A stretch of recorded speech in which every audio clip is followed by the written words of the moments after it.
Video games make up a huge part of my life. I spend a ton of time playing them, and probably just as much time talking about them. They're a way for me to connect with friends, a way for me to unwind, and a way for me to meet new people. So why shouldn't I spend definitely too long talking about the ones I played in 2024? Hey everybody, I'm AlaskanBeard, and I wanted to take you through my year in video games. January didn't feature too many games, but there were some good ones. Doom Eternal is one I was particularly excited for going in, as Doom 2016 had been great. Eternal was a step up in almost every way. It probably would have been one of my favorite games of the year had it not been for the bland and exceedingly difficult DLC. I played the base game on Nightmare difficulty, and I tried to continue that into the DLC, and it was just the most unfun thing I'd played in a while. I did end up finishing the DLC, but only after turning the difficulty down to easy, just to speed up my time with it. Doom Eternal is still a great game, but the DLC felt like the sour aftertaste to an otherwise amazing dish.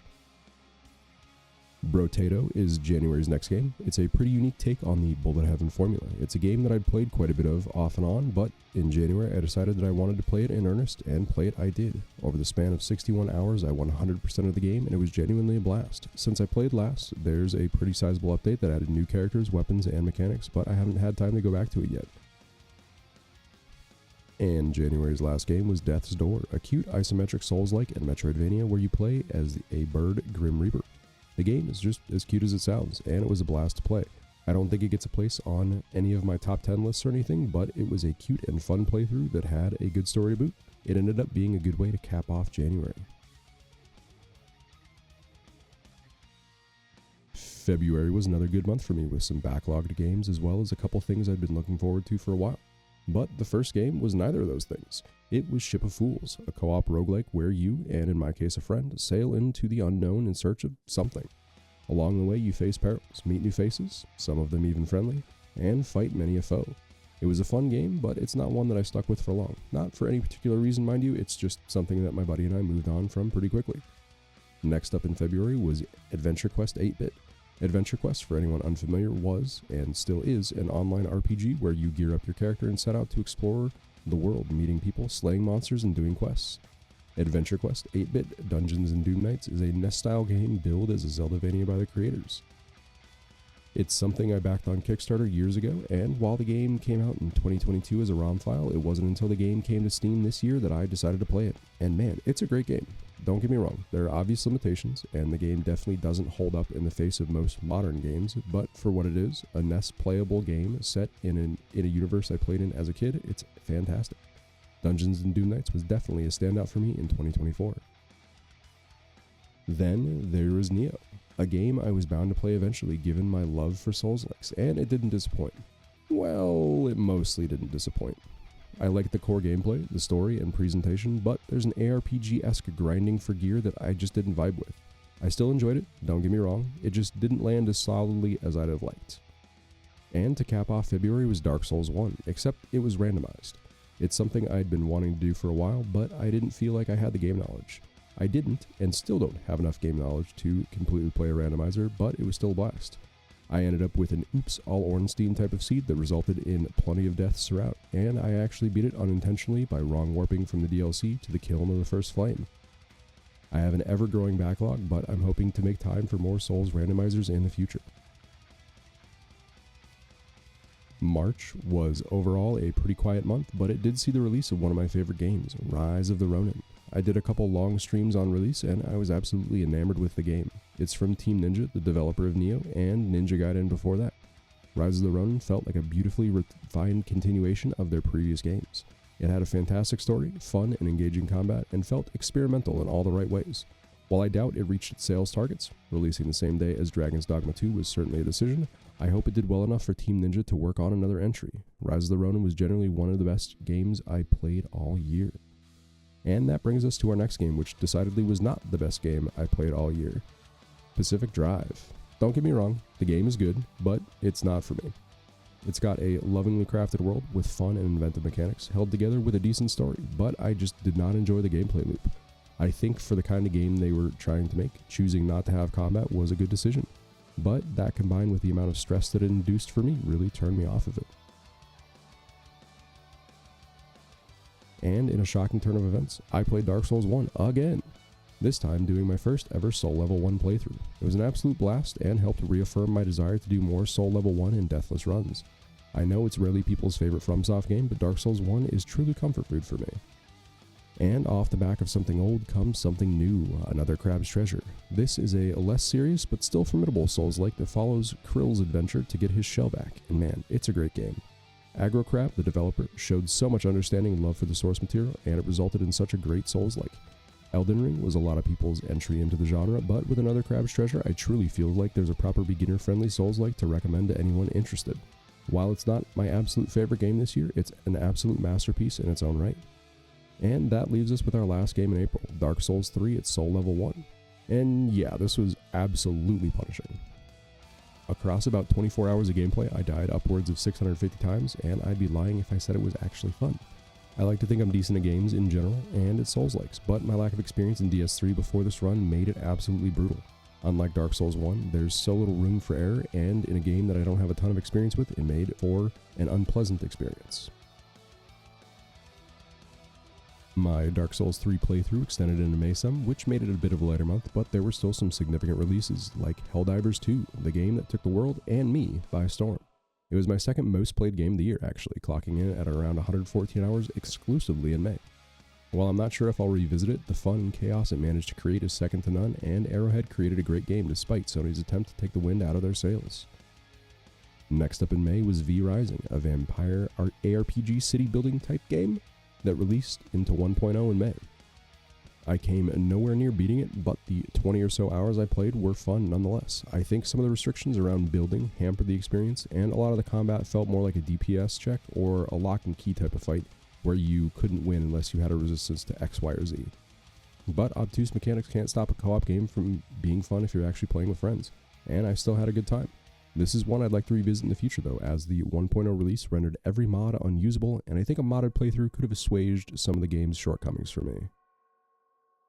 And last in May was the PC release of one of my favorite games, Ghost of Tsushima. Another game I didn't see through to completion this year. This time though, it wasn't so much due to lack of interest, but overall frustration, and it was absolutely self-induced. I was attempting to play the game honorably, and at something akin to Soul Level 1.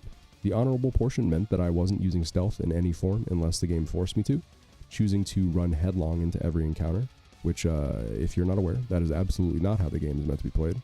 That by itself probably would have been fine and still fun, but I made the arguably poor decision to also play without any weapon or armor upgrades. That's the Soul Level 1 piece. This meant as the game went on, my damage became more and more pitiful, and I didn't have any real armor to compensate.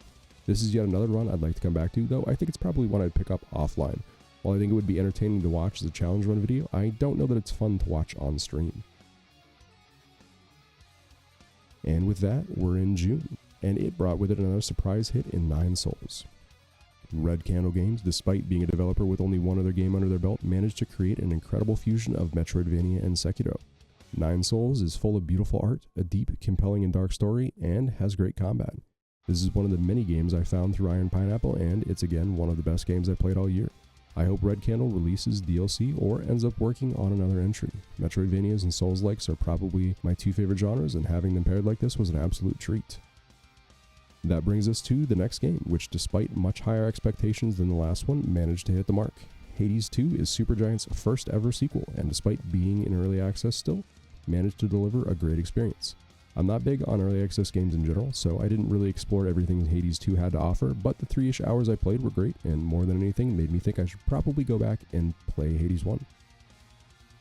Then we have something I alluded to earlier, a deathless run of Dark Souls 1. This is something I'd attempted back in 2023 without much success, but I really felt like my skills had grown, and I was right. After just 8 attempts, I was able to beat the game and DLC without dying. This really felt like an achievement for me. I know Dark Souls 1 is far from the hardest FromSoft game, but there was just something about utterly conquering one of my favorite games.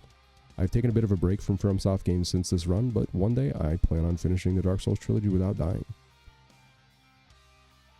And our last game for June was once again another Crab's Treasure, this time at Soul Level 1 without shells. This took the game I called the beginner-friendly Souls-like and made it the second most punishing game I played this year, clocking in at 447 deaths across my 18-hour playthrough. There's a heavy focus on blocking, and without your shell, you can't do that. And until you unlock the ability to parry with just your fork, you're defenseless. But despite its difficulty, this is the most fun challenge run I did all year. I was all over the place in July. The first game I played was Chained Together, one of those precision platformer games that is difficult not because of level design or mechanics, but because of the sheer jank. And this one chains you to one or more of your friends so you can suffer together. I ended up beating the game multiple times with different friends and even contemplated speedrunning it before I remembered I'm not cut out for speedrunning in any way, shape, or form. And that brings us to Castlevania Symphony of the Night. And this was kind of a big deal for me, just like personally. I had played through a couple Metroidvanias in an effort to get through some of the games in my backlog, and it ended up being one of my favorite genres. And with Symphony of the Night being one of the fathers of the genre, I wanted to see how it held up, and it didn't disappoint. While not my favorite Metroidvania, Soden is still a great game that's held up incredibly well for being 27 years old when I played it. There's definitely been evolution in the genre, but it's incredible how much DNA is shared between modern Metroidvanias and a game like Symphony of the Night. Continuing with Metroidvanias, I played Bow, Path of the Teal Lotus, another beautiful Metroidvania, this time steeped in Japanese lore with tight platforming and precise combat. Bow draws a lot of inspiration from Hollow Knight, a little too much in my opinion, but it's still a fantastic game as long as you're okay with absolutely brutal platforming. Clocking in around 15 hours, I'd absolutely recommend it to someone craving something Hollow Knight adjacent. July was truly a Metroidvania kind of month because I followed up Bow with Dead Cells, another game I didn't beat, not by a long shot, but it was something that I put in a few runs offline before deciding I was having too much fun not to stream it someday. I'm excited to play the next game from Evil Twin, the Rogue Prince of Persia, when it comes out of early access. Wrapping up the month of July is Flintlock, The Siege of Dawn, a middling, self-described Souls-light from the developers of Ashen, a mostly well-received Souls-like from 2019. While A44 Games is definitely a AA studio, I still had high hopes for Flintlock, and it didn't really meet any of them. There's just so little in the game that they got right. It's probably one of the worst games I played all year. It's not a bad game per se, but yeah, it wasn't great. I know I said Flintlock was wrapping up July, but I wanted to give a sort of honorable mention to Glyphica Typing Survival before we moved on. It's a typing bullet heaven game where each enemy is assigned a word and you shoot that enemy when you type the word out. It's a really cool concept that's now in early access, and if that sounds like your kind of thing, you should absolutely check it out. And we kick things off with Fist, Forged in Shadow Torch, another Metroidvania, this time from 2021. It follows a former mech piloting rabbit as he begrudgingly rebels against a military force trying to take over the world. Despite not having anything groundbreaking in terms of mechanics or setting, I really enjoyed Fist, and I ended up 100%ing it. It was just such a fun and cozy game for me. Next in August, another Metroidvania, this time one I backed on Kickstarter, The Last Faith. It draws heavily from Blasphemous and Salt and Sanctuary with slower, heavier combat and a very striking art style. It's gothic, so not one-for-one Blasphemous, but it evoked something similar. And it also had religious theming. But games taking inspiration from other games isn't a bad thing, and overall, The Last Faith was a good game. The only thing really notable about it is that I ended up locking myself out of my attempted 100% run by doing things out of order. And I really hate when devs do that. This game is absolutely what caused me to start taking save states while playing games I plan to achievement on. It's also probably the reason that I will end up looking up achievement guides in the future. It was still a fun game though, regardless. Then, making a brief appearance, was Akimbot, a 3D platformer and third-person shooter inspired by Ratchet & Clank. I was super excited when I found out about this game, but upon playing it, it just felt a little too stiff and repetitive to hold my interest. I'd still recommend it if you have an itch for that kind of game, but I don't think I'll be revisiting personally. And then there was the big release of this month, Black Myth Wukong. This was another game I didn't end up finishing, but just because something else came out I wanted to play. Black Myth had a great setting and storytelling with combat that felt very Neo-esque and some interesting mechanics sprinkled in, separated from other Souls-likes. I definitely need to come back to this one day. It's deserving of all the praise and accolades it's gotten since it released, and I hope the dev team comes back with something spectacular in the future. Keeping with a Souls-like theme, I also played Deathbound in August. This is another game I found through an Iron Pineapple video, and while it had some interesting concepts, it was extremely rough. Like, it deserves a video called I 100%ed Deathbound so you don't have to. It's that rough. The mechanics are clunky, fighting is rigid, and bosses are absolute damage sponges, with some of the most annoying mechanics I've seen in the Souls-like. This is one of the few games I straight up did not like that I played this year. It's definitely ambitious and does enough to set itself apart from other Souls-likes, but they made so many bad decisions that it completely falls on its face. One fun thing that did come out of it though is I got a chance to talk with one of the voice actors from the game. He was going around to different channels that were playing the game and hanging out. It was a fun experience. But I saved the best for last this month, with Prince of Persia: The Last Crown, an incredible Metroidvania set in the Prince of Persia universe. This game deserves so much more attention than it's been receiving, because on top of making probably my favorite Metroidvania ever, The devs have managed to pack in so many new and innovative features, all while keeping things Prince of Persia-y. Some of the things that they added were the ability to screenshot an area and pin that to the map so you can actually see what you were marking, and totally customizable difficulty that really set the game apart from its contemporaries. But ignoring any of the new and accessibility things, it's just a really well-made and well-designed game that was fun the entire time. While it definitely took some inspiration from other games like The White Palace and Hollow Knight, it never felt derivative of anything. It was truly a phenomenal experience that I need to go back to for the DLC at some point. It's a shame we probably won't ever get a sequel since Ubisoft pulled the team that made it. That brings us to September, which was another busy month for me. I started out with yet another Metroidvania. Are you sensing a theme? Though this one came from my Wheel of Games, I think.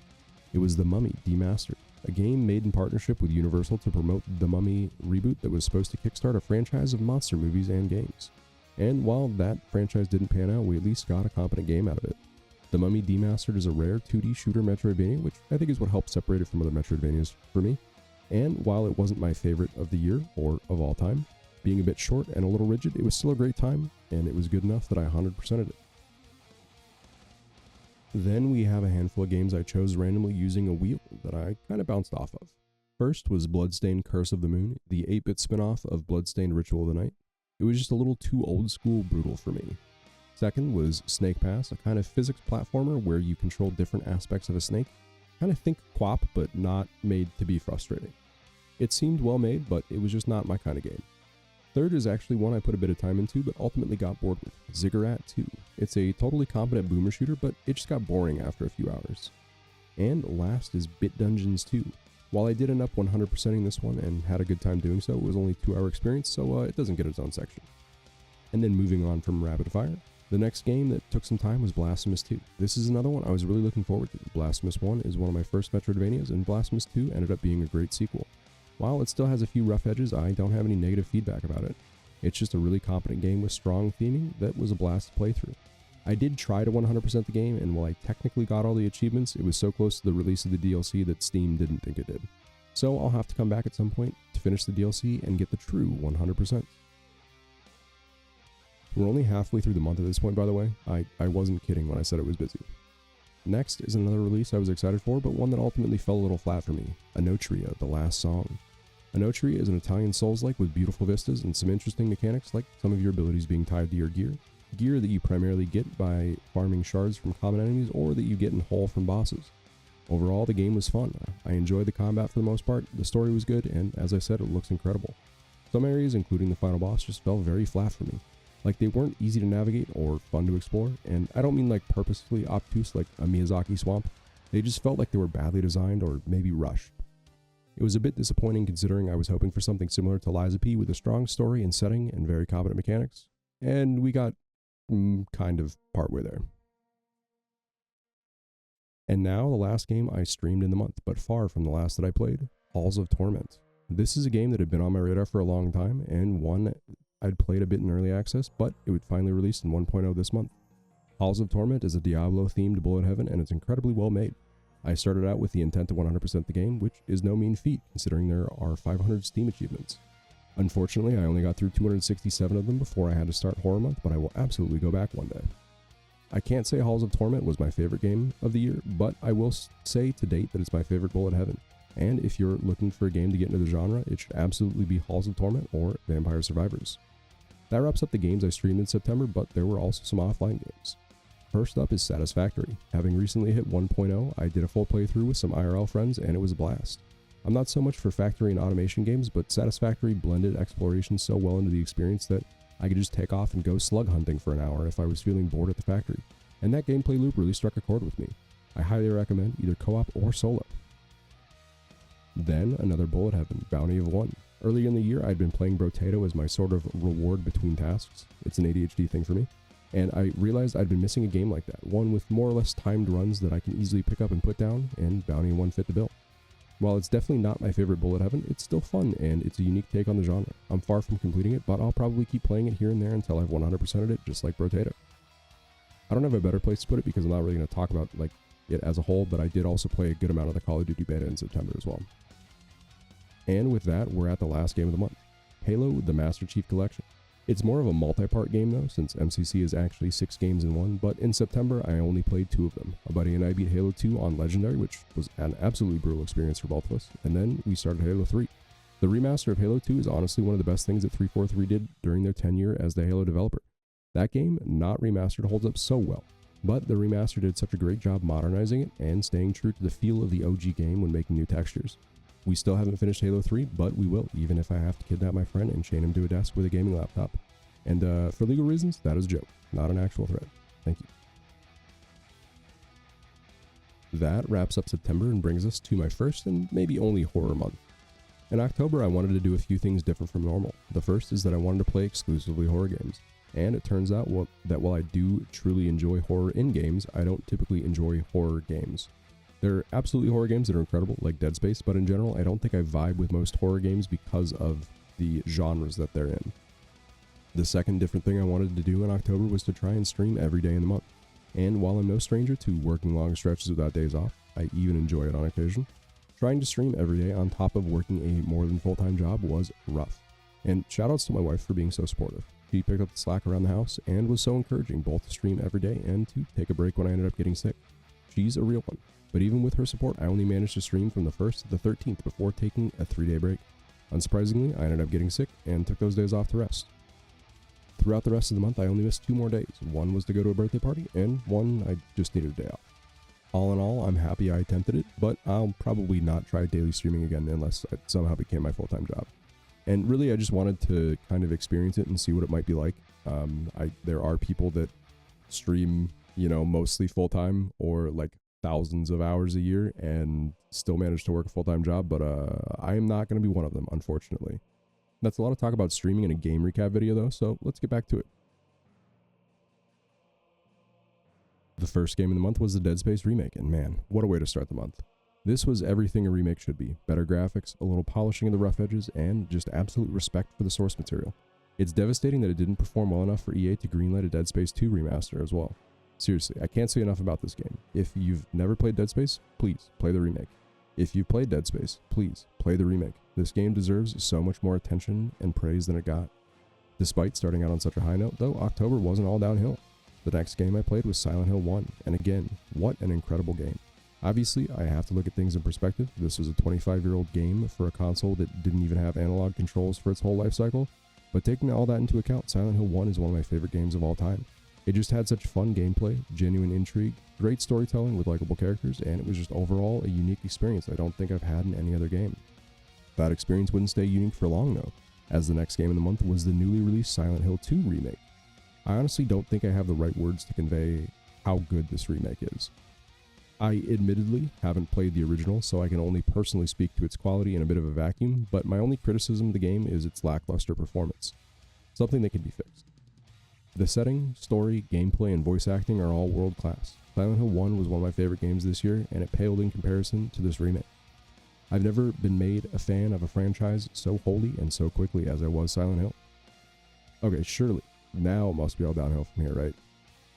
Yes it is.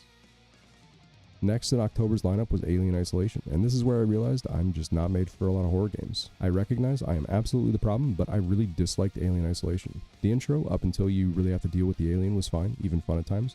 I enjoy a good stealth game, solving puzzles, finding upgrades to unlock different areas, whatever. But as soon as that stupid fucking alien was in the mix, the game went from fun and suspenseful to annoying and extremely frustrating. Did I have a misunderstanding of some of the core mechanics? Probably.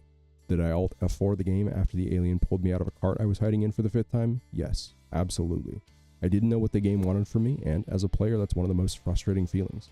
Again, I recognize that I'm the problem, but Alien Isolation and I did not jive. Moving on, the last horror game of the month was Amnesia: The Dark Descent. While I didn't bounce off this game quite as hard as I did Alien Isolation after I was done, I decided I would be done with horror for a bit. I think not having a means to fight back just isn't really fun for me.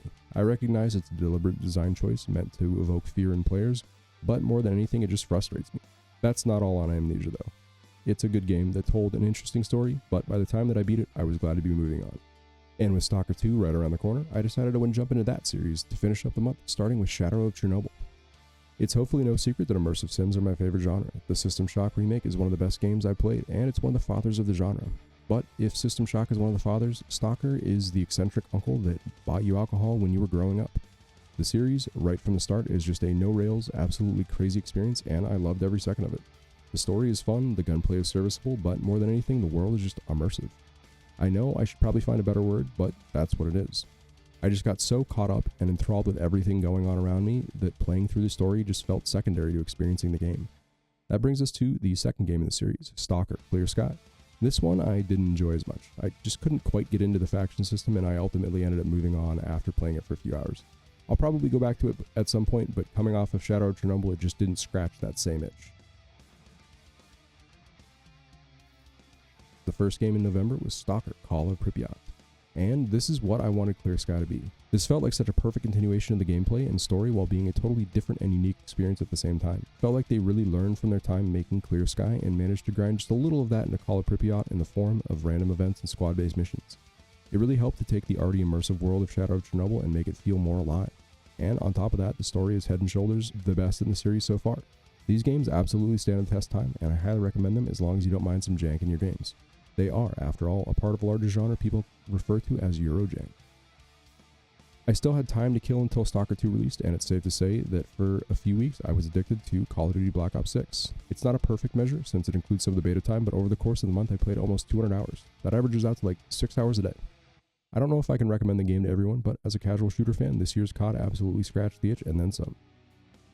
Then we have a couple more filler games, the first being Keeper's Toll, a Dark Souls themed bullet heaven that I haven't spent nearly enough time with, and the second being Impossible, a physics-based bowling game that is absolutely off the rails. And finally, it's time for Stalker 2, and it's totally broken on release. There are bugs abound, and the NPC spawning and background system, A-Life, is totally broken. I ended up playing it for a couple days before giving up and deciding I would come back after a few patches. And to their credit, about a month after release, GSC has fixed a good number of the bugs. One of their first patches even had 1,600 individual bug fixes. And they've also fixed the A-Life system. As I'm writing this, I think Stalker 2 will be one of 2025's first games. We aren't at 2025 yet though, there's still another game in November and the entire month of December to go. Finishing out the month was Titan Quest. Originally released in 2006, it's an ARPG that explores mythology from different cultures as you travel around the world in search of the game's big bad and the ever-changing MacGuffin. While I'm not usually an ARPG fan, there's something about Titan Quest I really enjoyed.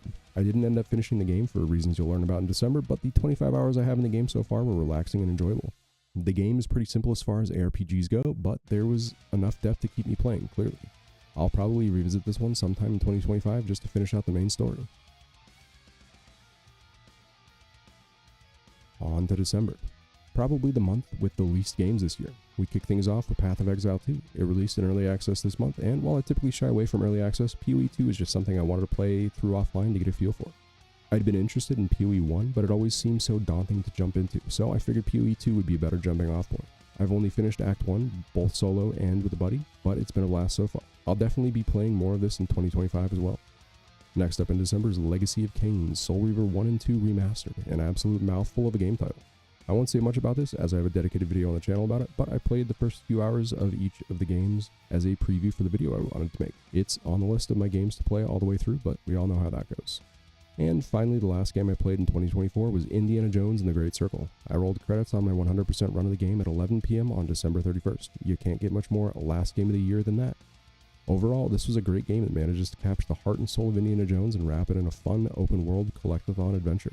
There was something about it that ended up feeling monotonous towards the end, but I think it just comes down to wanting to 100% the game. I think if you were to play it through, focusing on the story and side quests, ignoring a lot of the collectibles, that it would end up being a perfect experience. And that's it. That is every game I played in 2024.